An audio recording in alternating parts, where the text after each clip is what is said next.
Saudações a todos e todos em mais um bate-papo com Hélio Doyle. Grande Hélio, a Copa avançando, eu não estou botando muita fé no futebol do Brasil, mas enfim, vamos deixar o futebol para o final da nossa fala. Eu li a sua mais recente publicação no blog, né, no seu blog, falando sobre a eleição de Tocantins, sobre o número de votos brancos, nulos, né, que foi e, consequentemente, acaba que quem foi eleito não tem uma legitimidade por maior parte da população. Você acha que corre o risco da gente ter isso aqui no DF, até pelas incertezas, quem são os candidatos? Se essas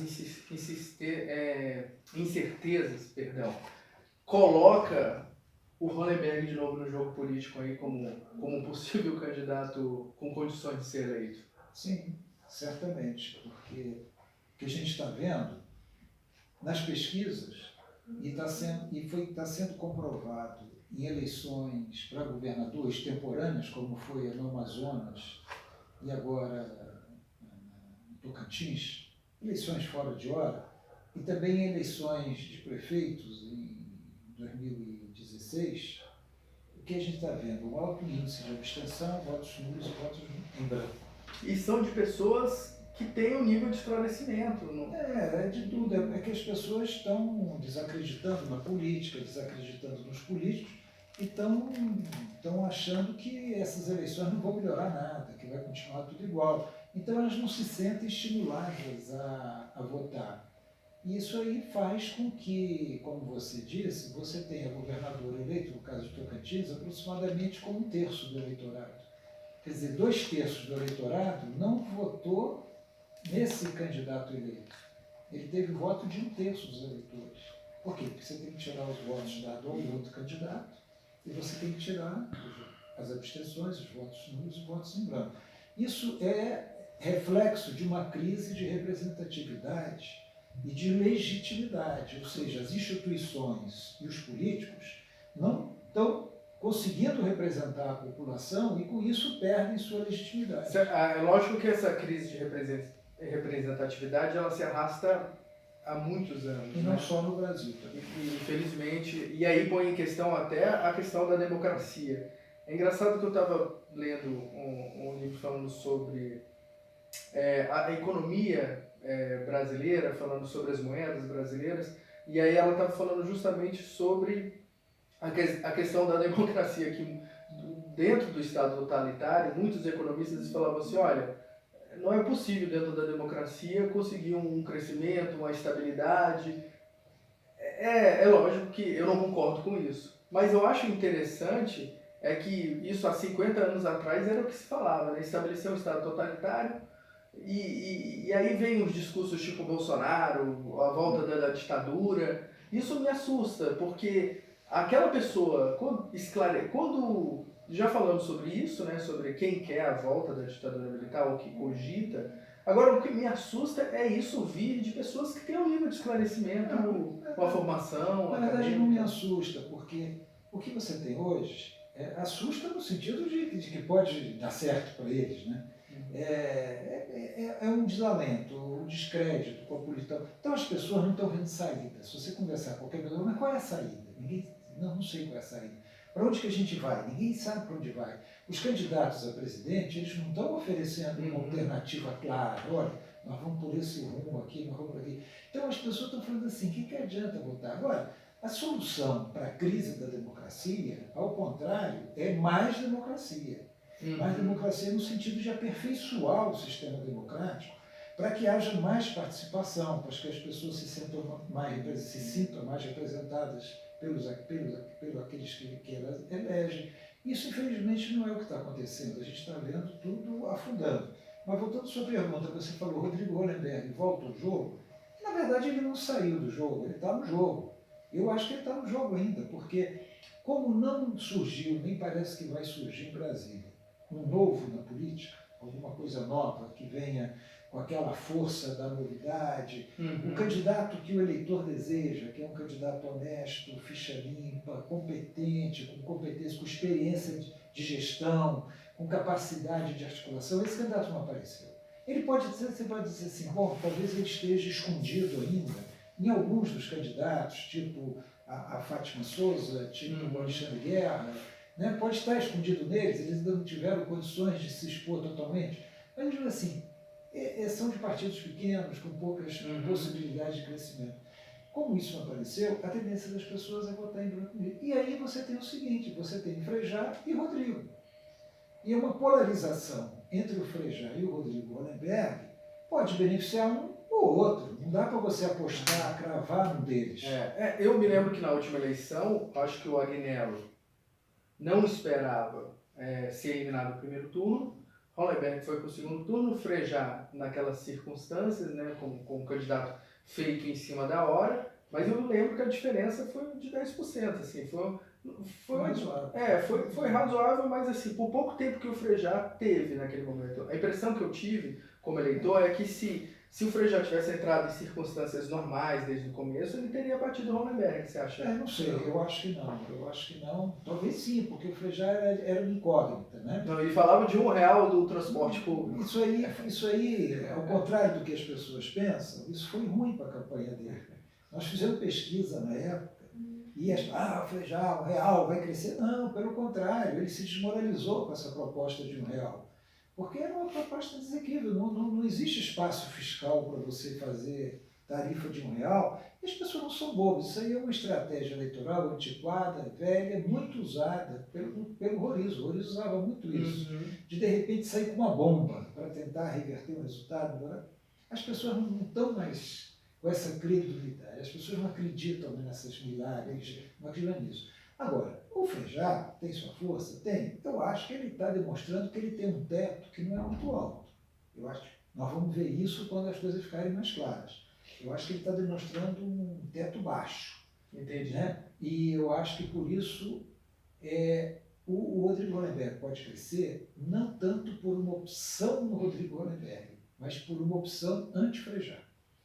Como da mesma maneira nós vamos ter votos no Frejá, não como opção pelo Frejá, mas como uma opção anti-Hollenberg. Entendi. Entendeu? Por causa dessa polarização, que poderia ter sido evitada se partidos de centro-esquerda, como a Rede, ou como o PDT, o conjunto desses partidos, tivesse tido a coragem de lançar um candidato a governador. Entendi. Se tivesse lançado um candidato a governador com esse perfil que eu disse, com uma boa coligação, PDT, Rede, PCdoB, PPL, outros partidos aí, até Podemos, e você podia ter criado uma força nova que ia entrar pelo meio, aí sim, iria tirar Rodrigo Hollenberg do segundo turno, como o Rodrigo tirou o Agnello do segundo turno. Entendi. Esse processo iria se repetir. Eu queria te fazer uma pergunta, assim, que muito se falava entre a militância, assim, porque realmente o que aconteceu? O Agnello não foi, né? Foi eliminado no primeiro turno, assim, eu particularmente na época fiquei surpreso, porque imaginei que ele ia para o segundo turno, eu acredito que a coligação e o PT também ficou surpreso com isso, eu imagino, não é? Mas vejam só, no segundo turno, muitos daqueles petistas orgânicos anularam seu voto. Não votaram nem no Frejá e nem no... E alguns votaram no Frejá. E alguns votaram no Frejá também, eu vi. E não votaram no Hollenberg. Essa situação agora porque foi um nível de abstenção grande até também. Você acha que esse pessoal mais à esquerda, eles vão se abster novamente? Eu acho possível, porque, na verdade, o Rodrigo Hollenberg, ele, durante o governo dele, por uma série de circunstâncias, de responsabilidade dele algumas e de não responsabilidade dos outros, ele se afastou da centro-esquerda e meio que se organizou pela centro-direita. Em nome da governabilidade. Em nome da governabilidade, que é um conceito que eu critico. Uma falácia. Né, como você sabe. Então ele se aproximou mais da centro-direita, né, e se afastou da centro-esquerda. E tem um outro dado fundamental, ele teve uma postura muito contra o PT, desde o momento, inclusive, em que ele optou por Aécio contra Dilma. Isso cria uma história de resistência ao nome dele.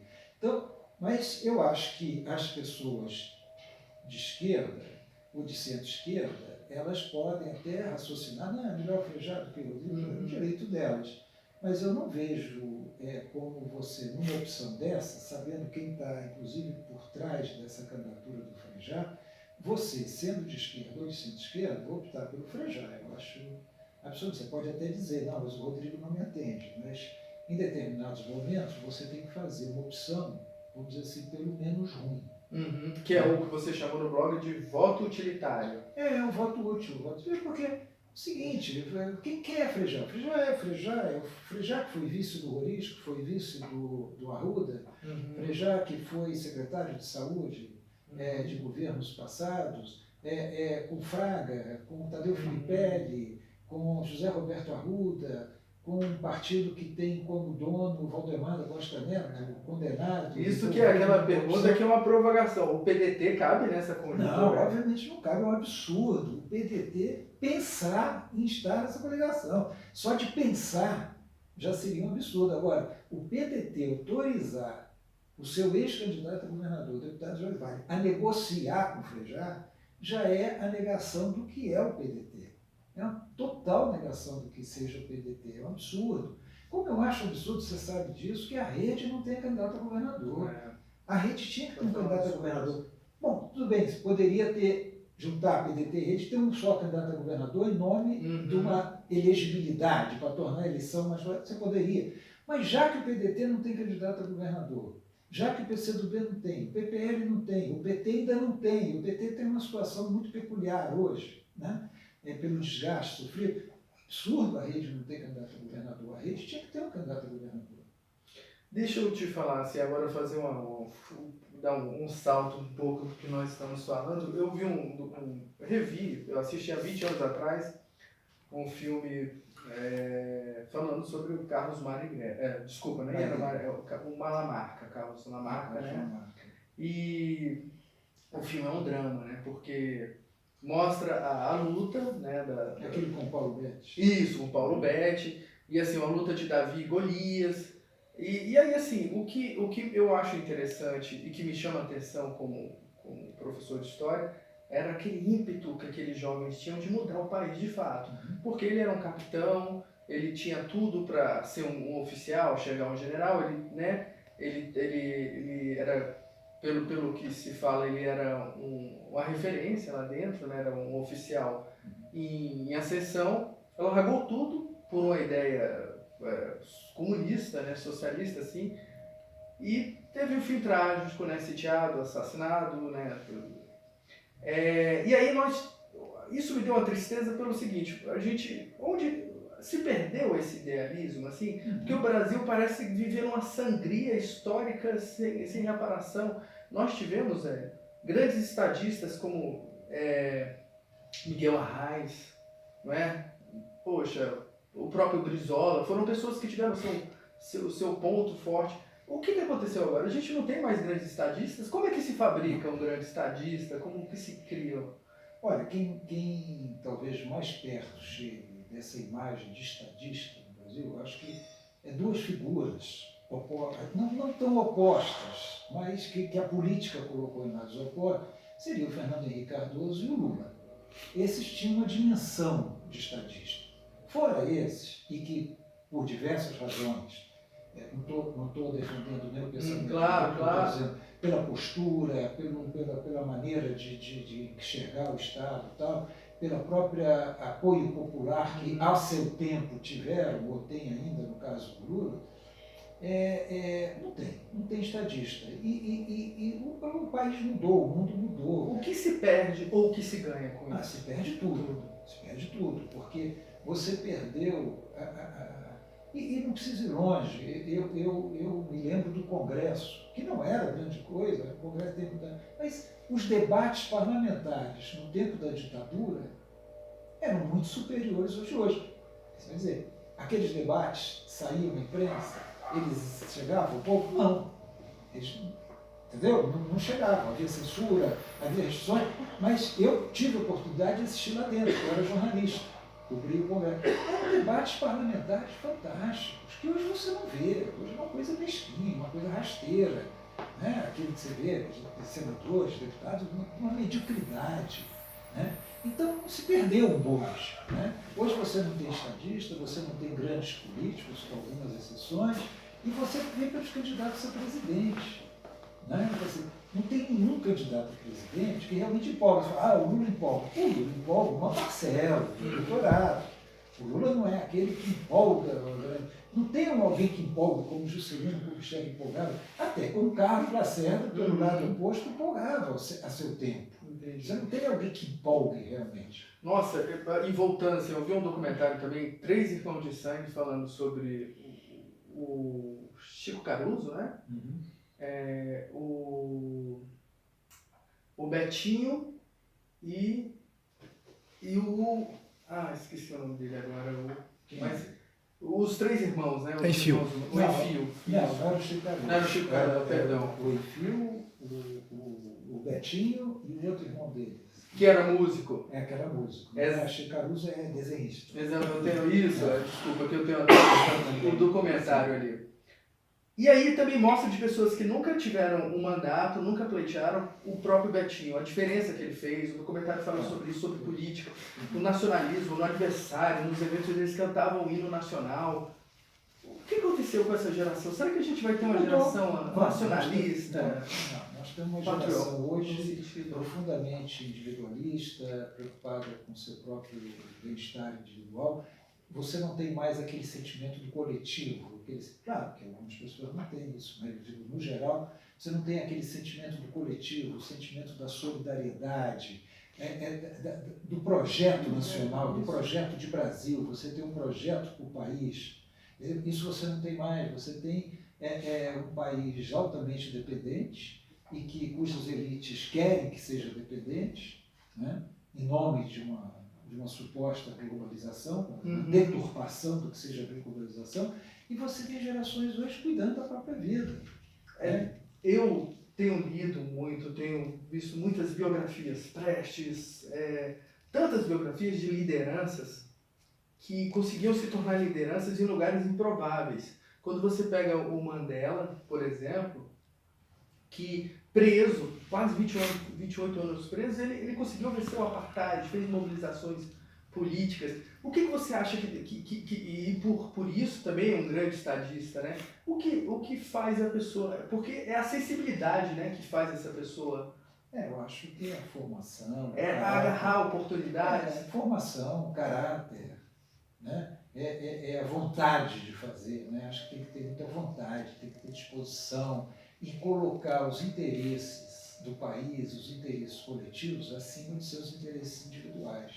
Que é o que não acontece hoje. As pessoas colocam primeiro os seus interesses individuais. Veja os nossos políticos. Eles não pensam no país. Os nossos aqui não estão pensando em Brasília. É discurso demagógico. Eles estão pensando neles. Hélio, muito obrigado. Hoje nós estendemos um pouco mais, mas é porque eu acho que foi meio que um desabafo também. Assim, o que falta para a gente dar uma guinada nesse país. Até a próxima e obrigado.